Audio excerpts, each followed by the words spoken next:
O jurista Evandro Pontes foi entrevistado pela colunista Ana Paula Henkel, a Ana Paula do Vôlei, para falar sobre os recentes fatos envolvendo o Supremo Tribunal Federal e os atos de seus ministros que levaram a uma enxurrada de pedidos de impeachment.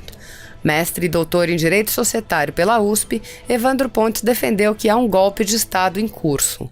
De fato, Pontes defende que o golpe já ocorreu. Pontes iniciou a entrevista afirmando que estamos assistindo a uma quebra constitucional irreversível. O STF já cruzou linhas que constituem verdadeira atividade paraestatal. Após uma explicação de como se define um golpe de Estado, ele afirmou: "Ora, para mim é claro e mais do que óbvio que esse golpe já ocorreu. Na medida em que o STF age à látere do sistema, age de forma a violar a própria Constituição, o próprio STF já consolidou um verdadeiro golpe de Estado em que todos os poderes foram criminosamente usurpados pela Corte. Ela julga, ela investiga, ela legisla, ela manda abastecer navios, ela atua como executivo e impede extinção de conselhos, ela impede o executivo de enxugar a máquina, enfim." O golpe de Estado já foi dado diante de nossos olhos e ninguém simplesmente não fez nada para restaurar a ordem. Em resposta à surpresa da entrevistadora, que questionou se não se trataria de atos isolados de alguns ministros, com crimes isolados de responsabilidade, Evandro Pontes respondeu: "Adoro o professor Carvalhosa, a quem tenho como mestre muito querido, mas neste ponto eu discordo do meu mestre sob o ponto de vista estratégico. Veja, quando uma ordem do STF é emanada por um ministro, usando o papel timbrado da Corte, e todos os demais se calam, não há dúvida de que este silêncio integra a decisão ilegal dada pelo colega. O silêncio da Corte, quando um sistema paraestatal é montado e levado à plena operação, significa exatamente que a ilegalidade contaminou irremediavelmente a atuação dos demais ministros. Exemplo contrário disso foi o do desembargador Favretto. Ao tentar lançar mão de um expediente ilegal, a Corte como um todo se insurgiu e impediu que a ordem ilegal saísse com o timbre do TRF4. Os demais colegas preservaram a integridade institucional da Corte.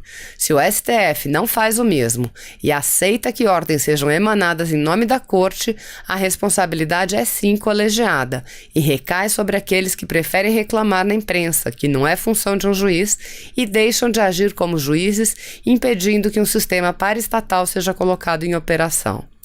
O STF é hoje, sem a menor sombra de dúvida, por isso não falo das pessoas, falo da Corte mesmo, pois no caso da decisão da transferência do Lula, em que houve supressão de instância, a Corte integrou a decisão com 10 votos favoráveis.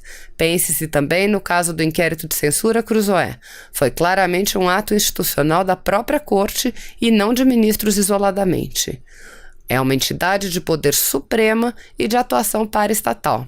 Suas decisões sequer são respaldadas em seus próprios precedentes, um indício de que seu histórico foi completamente abandonado, nem mesmo na Constituição.